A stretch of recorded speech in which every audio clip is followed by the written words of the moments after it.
Hey YouTubers, this is Bob from the 5 Acre Woods. It's just this camera a little bit. Okay. Here in the 5 Acre Woods, we cover everything that we do. And maintenance of your home is one of the things that you have to deal with sometimes unexpectedly. This was one of them. Now for a few days, I should go back a few days prior to last week. I'd say, talk about almost 10 days ago, I noticed a little bit of difference in our water temperature. No one said anything, no one complained about showers or anything like that. And it went on, and finally, one day, my wife decided she was going to take a shower, and she said, "Hey, there's no hot water." And sure enough, I checked it out, and so we found out that our water heater was only operating maybe about 25%.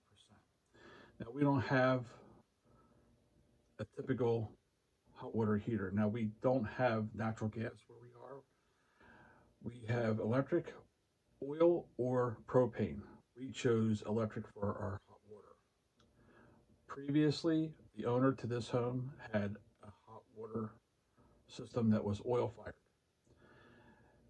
I don't see the practicality in that, seeing the high price of oil. For us, we have a little bit of a larger family living here, so we need on demand. So I went with a product that I thought would work. About 7 years ago, I switched to this. And I'll get a closer shot of this. Let me just switch around, hold on. In 2017, I took out our oil-fired hot water tank, which was right here, and I switched to a tankless electric. Now, this uses a 60 amp breaker, and it draws 13 kilowatts. And you might think that it would not really do the job, but it did. Now this is the old one. It does not work. I've disconnected the power, so there's no power going to it. And this is basically all it is. It's 2 cylinders with heating elements in it. Some sort of electronic device, which I don't understand. And the connection, which is an R6. It's a big wire. And I went and bought a new wire that we needed, ran it back in 2017. And these have a kind of a life expectancy of about 5 or 6 years, and we've gotten about that out of it, I'd say, given the size of our family and all that. So I'm going to be changing this. I'll show you how I do it. It's pretty easy. We have 15/16 nuts. They're brass, and all I gotta do is loosen those. The water is off, and I have a bucket here that I'm going to be catching everything with. I'm not going to show you all that, except for when I take the whole system off. I had to disconnect this R6 line here. There's a couple lines here. Now, when I bought this came with a tail. This came with it. This I'm going to have to take off and reattach to our new one, but that's okay. It's a small price to pay.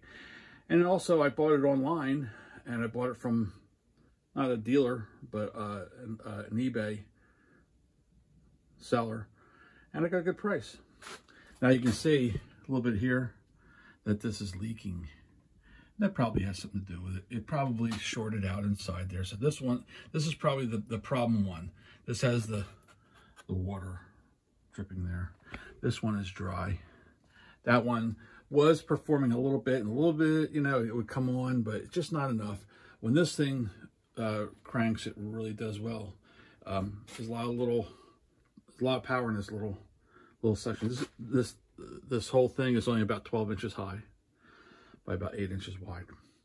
So I'm going to drain it down. I won't show you all that. And once I do, I'll switch it out. I'll record all the rest of that. Be right back.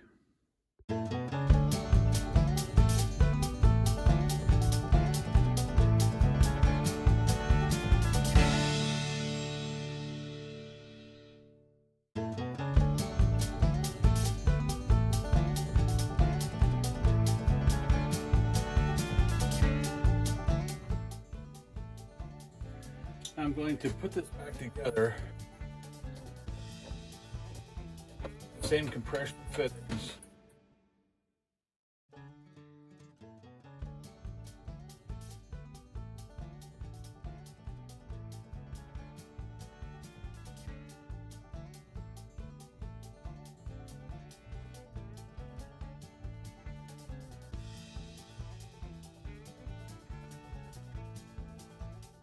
So I'm going to turn the water on, and one of the most important things with these tankless systems, is that you have to make sure that when you turn the water on, that this runs and you get all the air out of these two cylinders. Because if these things run without water in them, they'll explode. They just will. We got a 60 amp system here. 60. That's twice the amount of an electric dryer. A dryer takes 30 amps. This is double of an average electric dryer. So I'm going to turn the water back on, and then I'm going to go out to our sink out here we have in the basement, and I'm going to turn that on and let this run. And the most important thing is to watch for leaks. Now if there's a little bit of a leak, you can give it a good snug until it stops, and it should stop. And you don't have any more drips, then you've nailed it. I'll be right back. Okay, I've got the water turned back on now. Let me move this out of the way. I've got this tightened up. I've purged the lines. Got all the air out. The only way you can know when you got all the air out of the lines is that when you run the water, no more puffing, no more water splashing all over with air in between. Then it just comes out straight and clean. So next, I'm going to connect these wires here. Just make sure these are dry. I think they are. Just hold on. Okay, I got it all buttoned back up. This line is a little bit different from my last one, but it's okay. I got it tied into the red and the black, matches up, and I don't see any leaks, and that's good.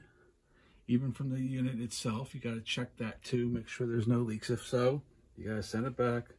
I had to do that one time with the first one we installed. The first one didn't work right, and we had to send it back. And we were out hot water for over a week in between. But anyway, what I'm going to do next, I'm going to turn our water on, the hot water, and then I'm going to turn the breaker back on.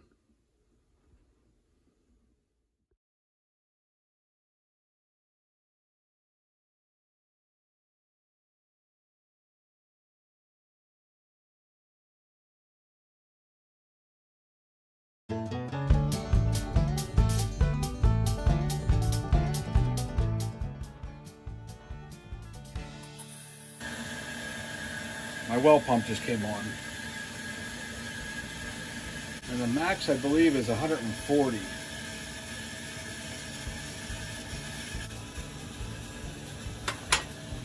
I always want to be ready to pull the breaker. Now, I dropped my tripod and broke it, so I got to kind of do this.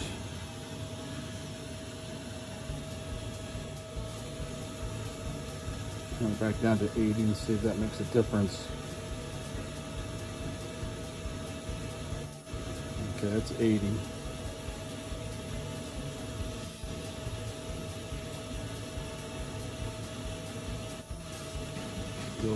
feels cooler. Let's see what happens. Maximum. All right, I'm going to go out to the sink. Okay, we have success. We have hot water. I don't see any leaks, and it just looks like it was before, except it's a new one, the same model, slightly different, not much though. Okay, well, the old girl went down swinging. She did produce a little bit of hot water this morning, but she breathed her last, and now she's just scrap iron. This is Bob from the old 5 Acre Woods. Thanks for joining us. If you liked what you saw, and it was informative and it was helpful, I think that you should subscribe. That's my opinion. I think you should also give us a thumbs up and share the video with friends and family, and just share it on social media. Tell me you saw a really good video on how it changed one of these things and how well these Rheem Performance tankless electric hot water systems work, because some places you don't have the option of natural gas. And to tell you the truth, I don't think I like natural gas, seeing how these houses are exploding and things. But anyway, I know that the cost of propane is high too, and oil is high. So this is a nice alternative, and it takes up hardly any room. And this takes care of our family, which is on the large side at times. So thanks for watching, and have a great day. Bye now.